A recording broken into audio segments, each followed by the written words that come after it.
Assalamu alaikum students, welcome to Gohar Publishers. Our slogan is redefining the geography of education through digital resources for conceptual learning.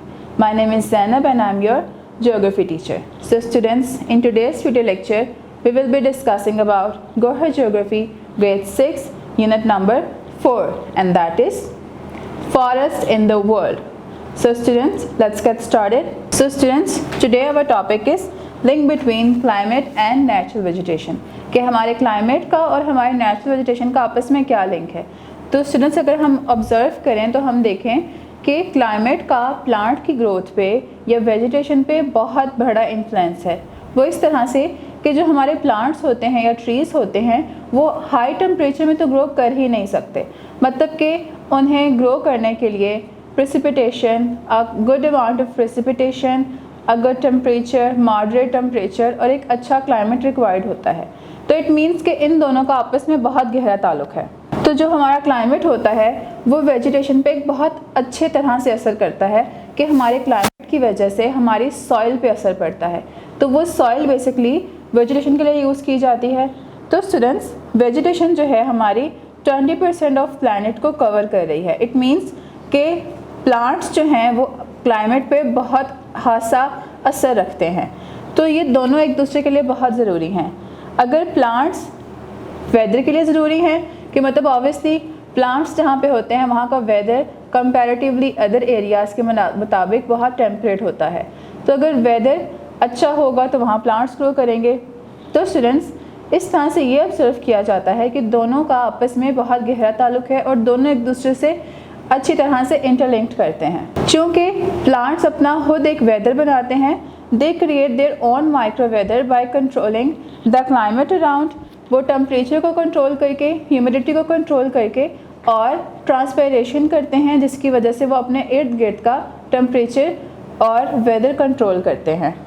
तो plants basically students क्या करते हैं कि वो इर्द गिर्द की सारी एनर्जी को अब्जॉर्ब कर लेते हैं, टेम्परेचर को अब्जॉर्ब करके हमारे क्लाइमेट को नॉर्मल रखने में मदद करते हैं।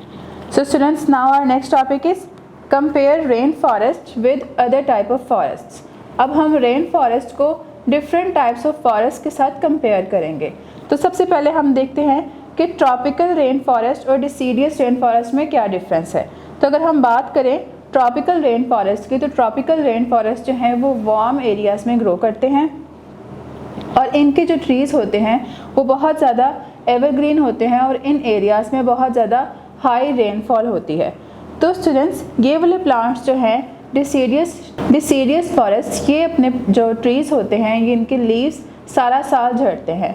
Now let's talk about rain forest. तो स्टूडेंट्स, रेन फॉरेस्ट क्या होते हैं? जैसे कि इनके नाम से हमें पता चलता है, रेन फॉरेस्ट ऐसे जंगलात होते हैं जहाँ पे सालाना बहुत ज़्यादा बारिश होती है और बारिश की वजह से ये जंगलात हरे भरे रहते हैं और एवरग्रीन रहते हैं।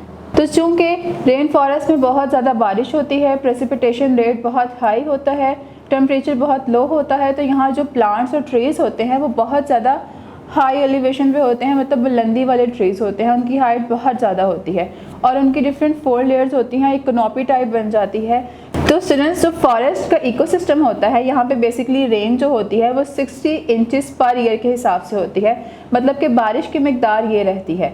तो स्टूडेंट्स, जो ये वाले जंगलात होते हैं, क्योंकि जंगलात में बारिश ज़्यादा होती है, पानी बहुत ज़्यादा मिलता है, तो इनकी जंगलात की ज़मीनों पर बेलें, कीड़े मकोड़े और झाड़ियाँ बन जाती हैं, जिनकी वजह से वहाँ पे चलने में दुश्वारी का सामना होता है। उनकी बेलें पूरी तरह से फैली होती हैं कि हमें रास्ता नहीं मिलता। तो इसमें जो रेन फॉरेस्ट होते हैं, रेन फॉरेस्ट बेसिकली ज़्यादा रेन की वजह से इनके डिफरेंट लेयर्स बन जाती हैं, एक कनोपी सी बना लेते हैं। कनोपी बेसिकली क्या होता है? एक छतरी नुमा स्ट्रक्चर होता है जिसकी वजह से सनलाइट जो है वो लैंड तक नहीं पहुँच पाती। सिर्फ ऊपर वाले जो दरख्त होते हैं, ऊंचाई वाले जो एरिया होता है ट्री का, सिर्फ वहाँ पे सनलाइट पहुँचती है और जो नीचे वाले एरियाज़ होते हैं वहाँ पे सनलाइट रीच नहीं कर सकती। तो स्टूडेंट्स, यह जंगल का जो टर्म है, it is basically a descriptive term. ये कोई साइंटिफिकली नहीं बनाया गया, ये एक डिस्क्रिप्टिव टर्म है जिसका मतलब है फॉरेस्ट के जहाँ पे बहुत सारे ट्रीज़ होते हैं, बहुत सारे प्लांट्स होते हैं और ग्रीन एरिया होता है। तो इसमें जैसा कि हमने अभी डिस्कस किया कि रेन फॉरेस्ट में एक कनोपी सी बन जाती है जिसकी वजह से सनलाइट नीचे लैंड तक नहीं पहुंच पाती और इनहिबिटेंट्स जो होते हैं, जो लैंड पे रहने वाले होते हैं, वो सनलाइट से महरूम होते हैं। तो जो कनॉपी होती है सनलाइट सिर्फ वहाँ तक पहुँचती है, नीचे वाले एरियाज़ पे नहीं पहुँचती। तो जो रेन फॉरेस्ट के निचले वाले प्लांट्स होते हैं उनको बेसिकली हम अपने घरों में इंडोर प्लांट्स की तरह से यूज़ करते हैं। So students, that is all for today. Hopefully you have enjoyed this video. Now we will see you in another video. तब तक के लिए अपना बहुत ख्याल रखें। अल्लाह हाफिज़।